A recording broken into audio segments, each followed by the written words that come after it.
Assalamualaikum warahmatullahi wabarakatuh. Perkenalkan, nama saya Maisa dengan NIM 200504017.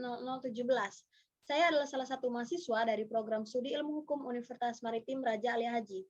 Pada kesempatan kali ini, saya akan mencoba menjelaskan mengenai alur beracara penyelesaian gugatan sengketa tata usaha negara secara e-court. Baiklah, tanpa membuang waktu, mari kita simak penjelasannya sebagai berikut. Yang pertama-tama, kita akan membahas dulu mengenai apa itu e-court. Nah, e-court sendiri adalah layanan bagi pengguna terdaftar untuk pendaftaran perkara secara online, mendapatkan tafsiran panjar biaya perkara secara online, dan mendapatkan pembayaran secara online, serta panggilan yang dilakukan dengan saluran elektronik, serta persidangan yang dilakukan secara elektronik juga. Aplikasi e-court perkara diharap mampu meningkatkan pelayanan dalam fungsinya menerima pendaftaran perkara secara online, di mana masyarakat akan menghemat waktu dan biaya saat melakukan pendaftaran perkara. Nah, layanan e-court sendiri terdiri dari 4 tahapan, yakni pertama, e-filing, yakni pendaftaran perkara online di pengadilan. Yang kedua adalah e-payment atau pembayaran panjar biaya perkara secara online. Yang ketiga adalah e-summons atau pemanggilan pihak secara online. Yang terakhir adalah e-litigation, yakni persidangan secara online. Dalam hal pendaftaran perkara online, saat ini dikhususkan untuk advokat. Pengguna terdaftar harus setelah mendaftar dan mendapatkan akun harus melalui mekanisme validasi advokat oleh pengadilan tinggi tempat di mana advokat disumpah. Setelah pendaftaran dari perseorangan atau badan hukum akan diatur lebih lanjut. Nah, advokat yang sudah terdaftar sebagai pengguna terdaftar dapat beracara di seluruh pengadilan yang sudah aktif dalam pemilihan saat mau mendaftar perkara baru. Pengadilan yang melaksanakan e-court dilakukan secara bertahap sehingga pengadilan yang tidak ada dalam daftar akan menyusul setelah adanya kesiapan. Pengajuan gugatan elektronik melalui e-court merupakan hal yang bersifat opsional dalam pengajuan gugatan di pengadilan.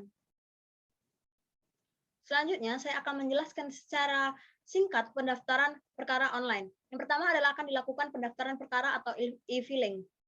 Nah, pendaftaran perkara online dilakukan setelah terdaftar sebagai pengguna terdaftar dapat dengan memilih pengadilan negeri maupun pengadilan agama atau pengadilan tun yang sudah aktif melakukan pelayanan e-court. Semua berkas pendaftaran dikirim secara elektronik melalui aplikasi e-court Mahkamah Agung. Selanjutnya, saya akan menjelaskan secara singkat mengenai pendaftaran perkara secara online. Yang pertama adalah pendaftaran perkara, e-filing. Nah, pendaftaran perkara di online dilakukan setelah terdaftar sebagai pengguna terdaftar dengan memilih pengadilan negeri, pengadilan agama, atau pengadilan tun yang sudah aktif melakukan pelayanan e-court. Semua berkas pendaftaran dikirim secara elektronik melalui aplikasi e-court Mahkamah Agung RI. Selanjutnya adalah eskum atau tafsiran panjar biaya. Dengan melakukan pendaftaran perkara online melalui e-court, pendaftar akan secara otomatis mendapatkan tafsiran panjar biaya atau eskum dan nomor pendaftaran virtual akun yang dapat dibayarkan melalui saluran elektronik atau multi channel yang tersedia. Selanjutnya adalah mendapatkan nomor perkara. Setelah pendaftar melakukan pembayaran sesuai dengan taksiran panjar biaya atau eskum, pengadilan memberikan nomor perkara pada hari dan jam kerja, kemudian aplikasi e-court akan memberikan notifikasi pemberitahuan bahwa perkara sudah terdaftar di pengadilan. Selanjutnya adalah e-summons atau pemanggilan pihak secara online. Nah, panggilan sidang atau pemberitahuan putusan disampaikan kepada para pihak melalui saluran elektronik ke alamat email para pihak serta informasi panggilan tersebut bisa dilihat pada aplikasi e-court. Nah, pemanggilan pada pemeriksaan persiapan pertama dilakukan melalui elektronik atau e-summons kepada penggugat. Pada pemeriksaan persiapan pertama akan ditanyakan kesediaannya untuk berproses secara elektronik. Nah, apabila tergugat bersedia berproses secara elektronik, maka penerimaan gugatan, panggilan, jawaban, maupun replik dan duplik, serta kesimpulan akan menggunakan sistem elektronik. Selanjutnya adalah persidangan secara elektronik atau e-litigasi. Nah, aplikasi sendiri mendukung dalam hal persidangan secara elektronik atau online sehingga dapat dilakukan pengiriman dokumen persidangan seperti replik, duplik, jawaban, dan kesimpulan secara elektronik. Selanjutnya adalah e-payment. Nah, untuk kelancaran dalam mendukung program e-court, Mahkamah Agung RI sendiri bekerjasama dengan bank pemerintah dalam hal manajemen pembayaran biaya panjar perkara. Dalam hal ini, bank yang telah ditunjuk menyediakan virtual account atau nomor pembayaran sebagai sarana pembayaran kepada pengadilan tempat mendaftar perkara. Baik, di sini saya selanjutnya akan menjelaskan mengenai alur beracara penyelesaian gugatan sengketa tata usaha negara yang dilakukan melalui mekanisme e-court.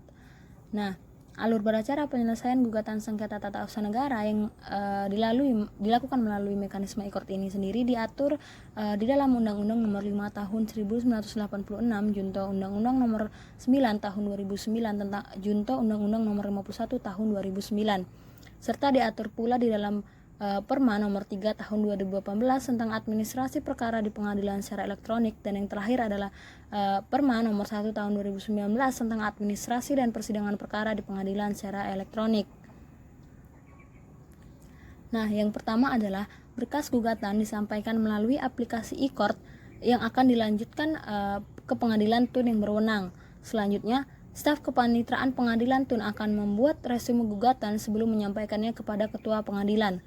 Selanjutnya, resume gugatan yang diteruskan kepada ketua pengadilan akan melakukan proses dismissal terhadap gugatan tersebut. Nah, proses dismissal ini sendiri merupakan tahapan yang digunakan oleh ketua pengadilan untuk memeriksa syarat-syarat formil suatu gugatan. Nah, apabila suatu gugatan itu tidak dinyatakan tidak lolos dalam proses dismissal, maka pihak penggugat itu dapat melakukan upaya perlawanan yang akan diproses oleh majelis hakim dalam acara singkat. Apabila setelah melakukan acara singkat gugatan ditolak, maka gugatan akan gugur demi hukum.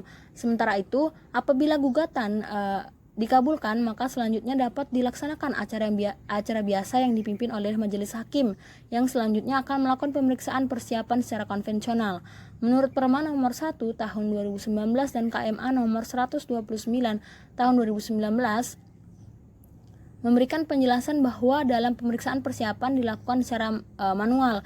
Hanya saja terdapat beberapa perbedaan pada e-court tata usaha negara yang merupakan kewenangan dari peradilan tata usaha negara dengan perkara perdata yang merupakan kewenangan peradilan umum, dan perkara perdata agama yang merupakan kewenangan dari peradilan agama, dan perkara tata usaha militer yang merupakan kewenangan dari peradilan militer. Nah, perbedaan antara e-court peradilan tata usaha negara dengan perkara peradilan lainnya itu dijelaskan di dalam pasal 20 ayat 4 Perma Nomor 1 Tahun 2019 junto huruf E KMA Nomor 129 Tahun 2019, yaitu apabila gugatan diajukan secara elektronik, maka pengadilan itu tidak memerlukan persetujuan tergugat untuk dilaksanakannya persidangan secara elektronik.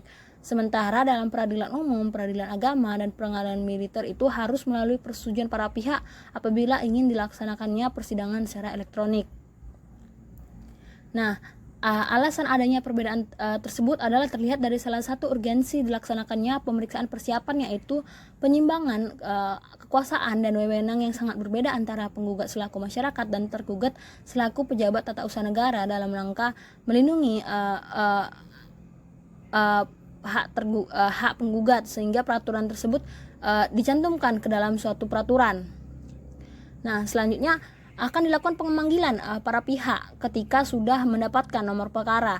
Nah, pasal 15 Perma Nomor 1 Tahun 2019 menjelaskan bahwa pengadilan akan memanggil penggugat selaku pengguna terdaftar dan atau pengguna lain yang dilakukan secara elektronik. Nah, penggugat atau pengguna lain akan dipanggil setelah memiliki domisili elektronik sesuai alamat emailnya yang telah didaftarkan dan terverifikasi pada tahap pendaftaran akun. Apabila penggugat atau pengguna lain belum memiliki domisili elektronik, maka pemanggilan penggugat atau pengguna lain ini akan dapat dilakukan dengan prosedur manual. Nah, setelah selesai tahap pemeriksaan dan para pihak telah dipanggil secara elektronik, maka ketua majelis hakim atau hakim tunggal itu dapat membuat jadwal persidangan atau court calendar yang berupa penetapan hari sidang. Nah, penetapan tersebut menetapkan hari, tanggal, dan jam dari penyampaian dokumen jawab-menjawab mulai dari pembacaan gugatan, jawaban, replik dan duplik, kesimpulan, dan pembacaan putusan sesuai dengan pengaturan pada pasal 21 ayat 1 Perma Nomor 1 Tahun 2019 junto huruf E KMA Nomor 129 Tahun 2019. Nah, apabila terjadi perubahan agenda dalam jadwal persidangan, maka majelis hakim itu tidak perlu merubah jadwal persidangan atau court calendar. Cukup dituangkan ke dalam berita acara sidang yang dibuat oleh panitera atau panitera pengganti. Nah, para pihak dalam menyampaikan dokumen-dokumen yang dibutuhkan itu mulai dari surat gugatan, jawaban, replik, dan duplik itu memiliki batas waktu hingga pada saat hari dan jam sidang sesuai dengan jadwal persidangan atau court calendar yang telah ditentukan oleh ketua majelis hakim atau hakim tunggal.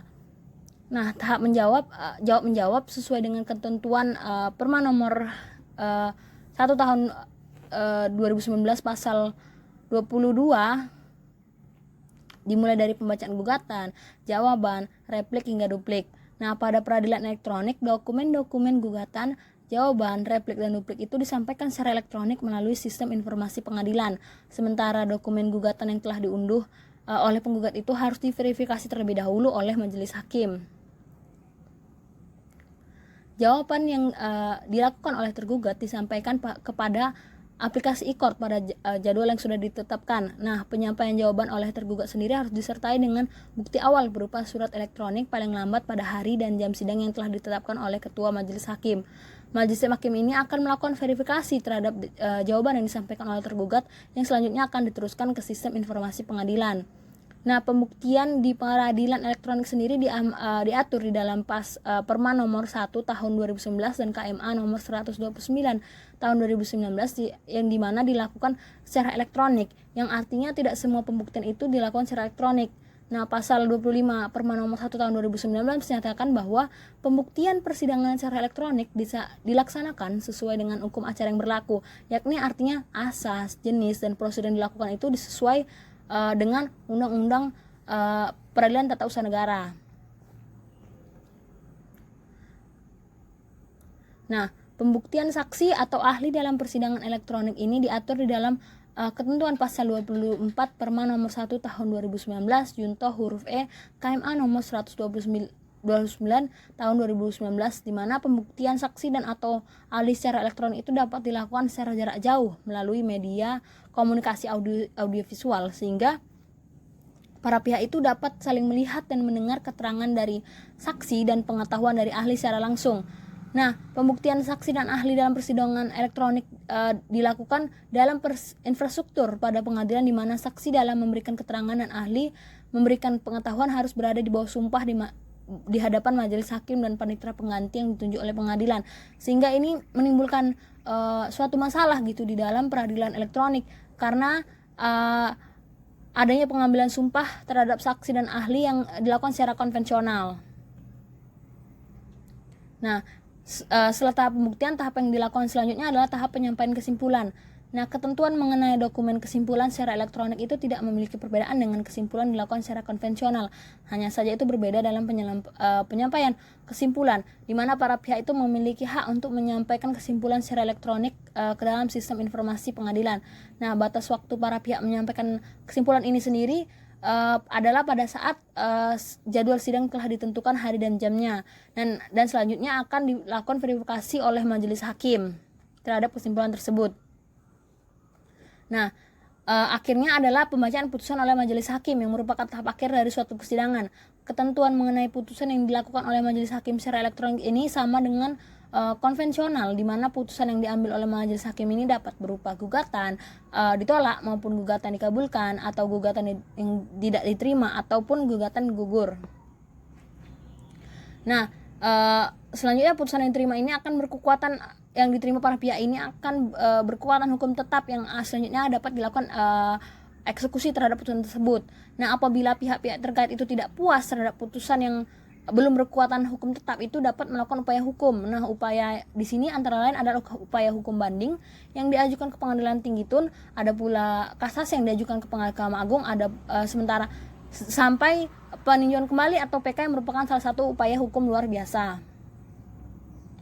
Selanjutnya saya akan menjelaskan mengenai alur beracara gugatan sengketa Tun yang lolos pada tahap dismisal.